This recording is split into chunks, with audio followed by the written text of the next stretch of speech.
What's good? We back with the Boxing Clinic and more. Y'all know what it is. Your boy CJ Goodfella talking some real, trill, ill boxing talk as usual. And this is the Boxing Clinic and more. Please hit that subscribe button, smash it, hit the bell icon if you want to know exactly when I'm dropping that heat, when I'm dropping the heat, on the minute, on the second, everything, man. We gonna be on the money. Shout out to the homie Cali Enigma. You know, Cali Enigma on YouTube. You know, giving big shout outs to him. Shout out to Colossal Boxing Talk. I want you guys to go follow those two channels. And also the homie JB from Trap House Boxing. Trap House Boxing. I'm going to say it twice. Say it again. Trap House Boxing. He almost at that 1,000 subscriber. Let's get him there. Even if you don't care for boxing, you watching this video, or you don't care for what I'm saying, at least go do that. Do that. That means more to me than to subscribe. For myself is subscribing to the brothers real quick. And we're going to continue to bring that heat on the weekend with the live stream. I'm going to put another live stream together this Saturday.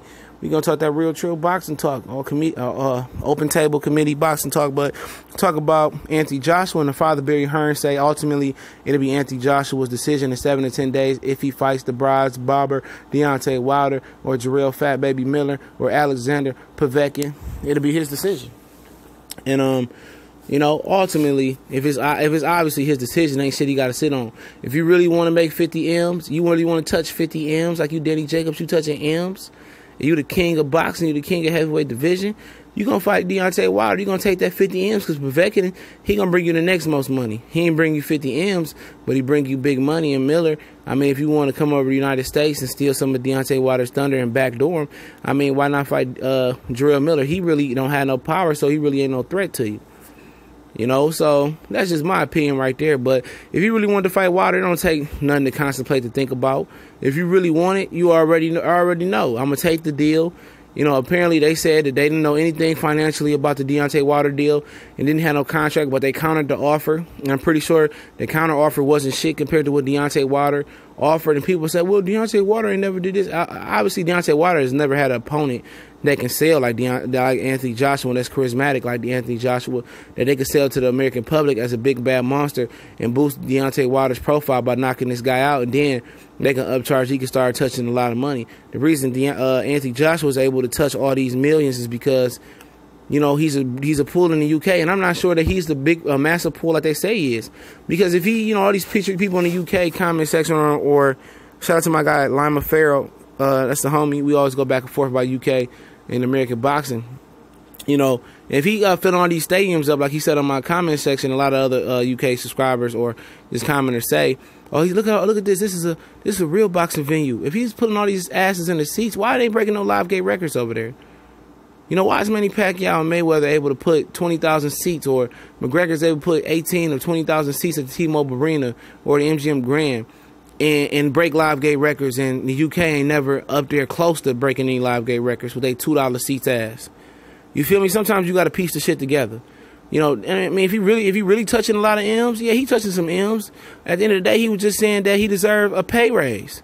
So obviously, everything ain't so happy in the Hearn Matchroom Joshua household. You know, obviously, I mean, you don't have to think 7 to 10 days if you're gonna fight a motherfucker. I mean, ain't nothing to think about. You're either gonna fight Wilder or you're not gonna fight the guy. You know, you contemplating just telling me that you're not gonna elect to fight the guy. So I'm not counting on seeing this fight. And I never was counting on seeing this fight this year. Like Anthony Joshua said, not 2018, not 2019, not 2020, year after that. This dude don't got no ambitions on fighting this guy. And they manipulating you guys' mind. Now you got hoe ass niggas like Casual Boxing Talk, which I might make an exclusive video for Fuckboy. You know, talking about, oh yeah, them boys in the LDBC be lying. Man, how many sucker ass videos has this nigga dropped?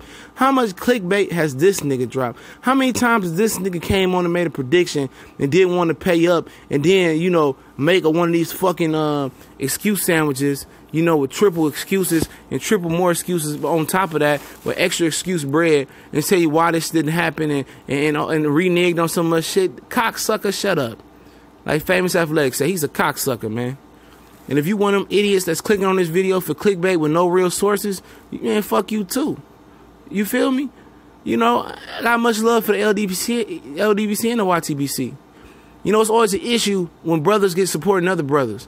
But when you have these borderline white supremacist channels, you know, that all they do is make names off the LDBC, off some of these black YouTubers, you know, by just badgering them. You know, because they can't get a voice and they can't grow their channel. Like Casual Boxing Talk, this nigga been on here since what? Almost 8 years. Or 5, whatever it is. The nigga been at the same 9,000 people in the beginning. Started this shit 2 years ago. And I'm gonna hawk the hoe down. You know, but all these channels making a name off of them, coming on, watching the videos, disliking the videos constantly. They want to be on the team, dog. They really do. They want to be on the team.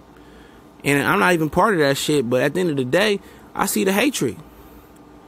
You know? And it's a problem every time brothers get to supporting brothers. When these white channels support these other white fighters or these Eastern European fighters, you don't see nobody like Casual Boxing Talk, you know, saying shit.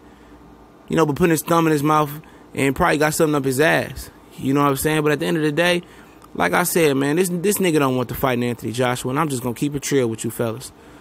Ain't no 7 to 10 days to think about no $50 million or whatever offer Hearn came up with. You know, he gonna probably fight Povetkin or Jarrell Miller. I think it's gonna be Povetkin. And he gonna hide behind mandatory. It's already word that he might only fight 1 time next year.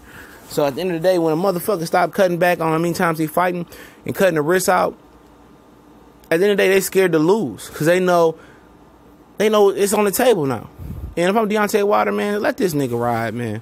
Just go for 50-0, break the record, and just, you know, let the chips fall where they may fall. But appreciate you guys. Follow us on Instagram, Twitter, and Facebook. Links in the description.